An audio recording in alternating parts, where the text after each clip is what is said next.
Assalamualaikum, selamat pagi. Apa kabarnya hari ini? Semoga dalam keadaan sehat dan semangat untuk belajar kembali.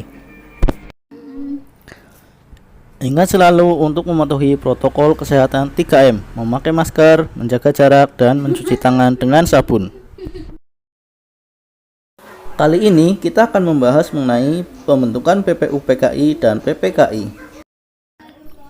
Menjelang akhir tahun 1944, posisi Jepang semakin terdesak oleh sekutu.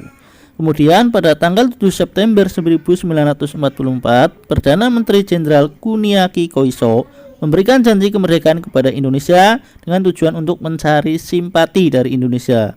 Hal ini dibuktikan dengan mengizinkan pengibaran bendera merah putih berdampingan dengan bendera Jepang di kantor-kantor wilayah Indonesia.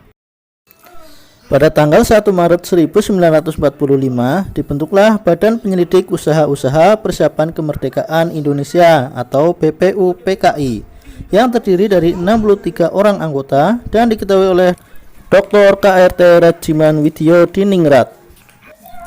BPUPKI melaksanakan sidang sebanyak 2 kali. Sidang pertama dilaksanakan 29 Mei sampai dengan 1 Juni 1945 membahas mengenai rumusan dasar negara.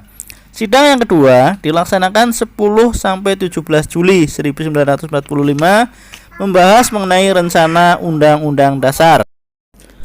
Usulan dasar negara pada sidang BPUPKI pertama disampaikan oleh 3 tokoh yaitu Muhammad Yamin, Mr. Supomo, dan Insinyur Soekarno.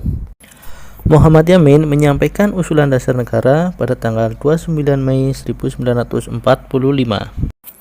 Yang kedua, Mr. Supomo menyampaikan usulan dasar negara pada tanggal 31 Juni 1945. Insinyur Soekarno menyampaikan usulan dasar negara pada tanggal 1 Juni 1945. Usulan dari Insinyur Soekarno ini kemudian dikenal dengan nama istilah Pancasila. Tanggal 1 Juni kemudian ditetapkan sebagai hari lahir Pancasila.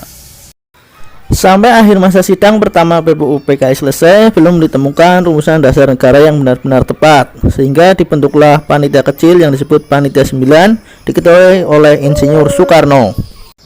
Panitia 9 menghasilkan rumusan yang disebut Piagam Jakarta atau Jakarta Charter. Nah, hasil dari Piagam Jakarta ini nantinya akan menjadi pembukaan UUD 45. Sidang BPUPKI yang kedua dilaksanakan pada tanggal 10 sampai dengan 17 Juli 1945. Hasil sidangnya yaitu yang pertama pernyataan Indonesia Merdeka, yang kedua pembukaan Undang-Undang Dasar, dan yang ketiga batang tubuh Undang-Undang Dasar. Pada tanggal 7 Agustus 1945 BPUPKI dibubarkan karena dianggap telah menyelesaikan tugasnya.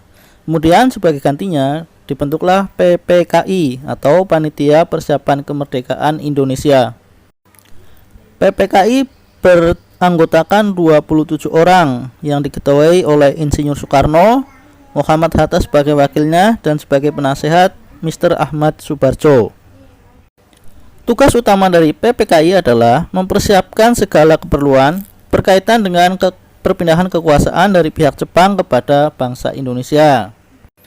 PPKI dilantik oleh Jenderal Terauchi pada tanggal 9 Agustus 1945 dengan memanggil Insinyur Soekarno, Muhammad Hatta, dan Dr. Rajiman Widyo ke Saigon, Dalat, Vietnam. PPKI melaksanakan sidang sebanyak 3 kali. Mari kita bahas satu persatu.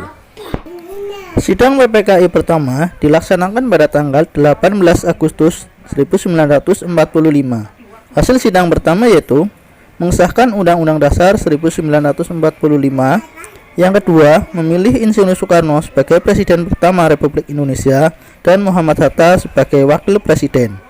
Yang ketiga, dibentuk Komite Nasional Indonesia Pusat sebelum dibentuk DPRS dan MPRS.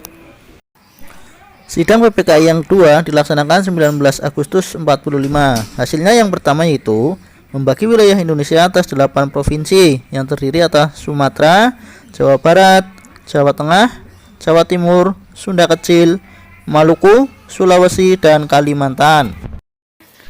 Yang kedua, membentuk Komite Nasional di daerah. Yang ketiga yaitu membentuk 12 kementerian untuk membantu tugas presiden. Sidang yang ketiga dilaksanakan pada tanggal 22 Agustus 1945.